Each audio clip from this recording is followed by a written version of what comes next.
If everything in your life feels heavy and you have no idea why, it's not your mindset. It's your energy being drained by shit that doesn't serve you anymore.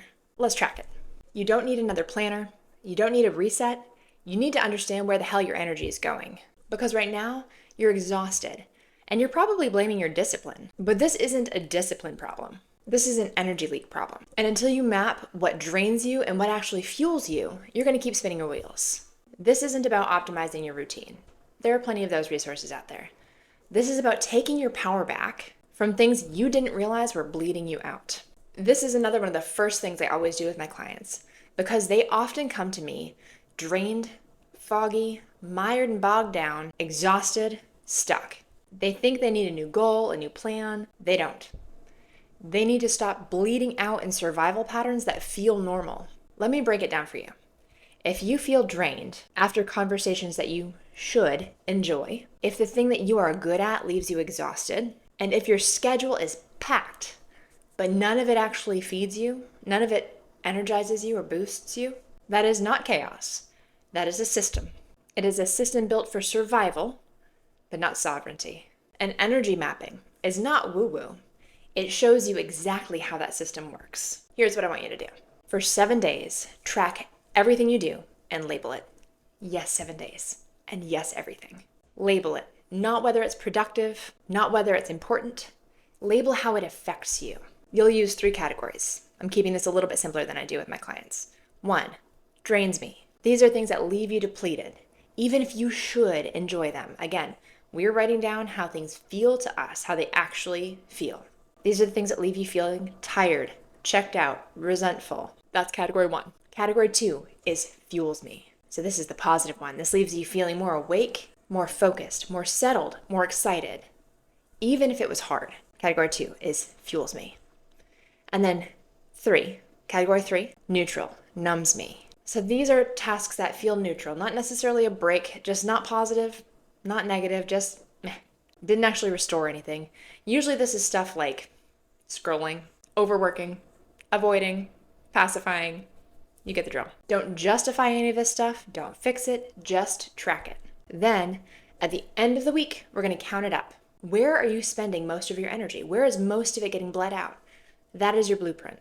And if the math is showing an 80% drain, a 15% neutral, and a 5% fuel, that's not about balance. That is a fucking warning light. That is burnout with lipstick on. Now here's the part that nobody tells you. You don't just get drained from overworking.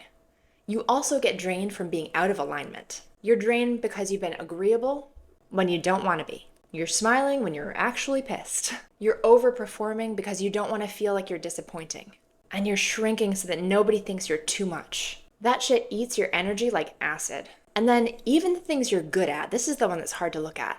The things that look impressive can be draining as hell if they are built on an identity that you have outgrown. We have to name this one because it doesn't get said often enough. Usually when you are good at something, you feel like that must be a thing you should do because you're good at it.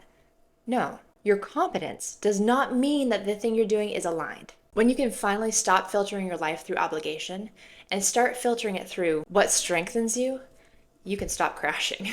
Now what? Now you've tracked it. You know where the drains are. What do we do from here? Now we make cuts. First, anything that is in the drain category, that first label we put on things, if it is optional by any stretch of the imagination, if it is not something that you must do, you cut it. Period. No questions asked. Gone. If it's not feeding your body, your clarity, or your future, it'll leak. Number 2, anything that's in the numb, like the neutral category that you're using as an escape, name it. Don't shame it. Didn't really mean to rhyme that. And then let's look and figure out what that numbness is protecting you from. It's not necessarily a time issue. It is a capacity issue. Again, we're looking at energy here. You don't feel restored from this stuff because you're trying to rest in a way that just keeps you disconnected rather than recharging you. Lastly, number 3, anything that fuels you, double it, triple it, quadruple that, and then protect it like your life depends on it, because it does. To wrap it up, you are not weak. You are likely misaligned. And your exhaustion is not a character flaw. It is the consequence of giving your energy to things that don't serve you and maybe never did. This is not about doing less. This is about having the clarity to say, I will no longer fund a life that is killing my spirit. If this one hit, I want you to comment, I am taking it back. This stuff is not fluff. This is a mirror. This is what we do now. We don't hustle, we don't over explain, we map our power, and then we build our life around it.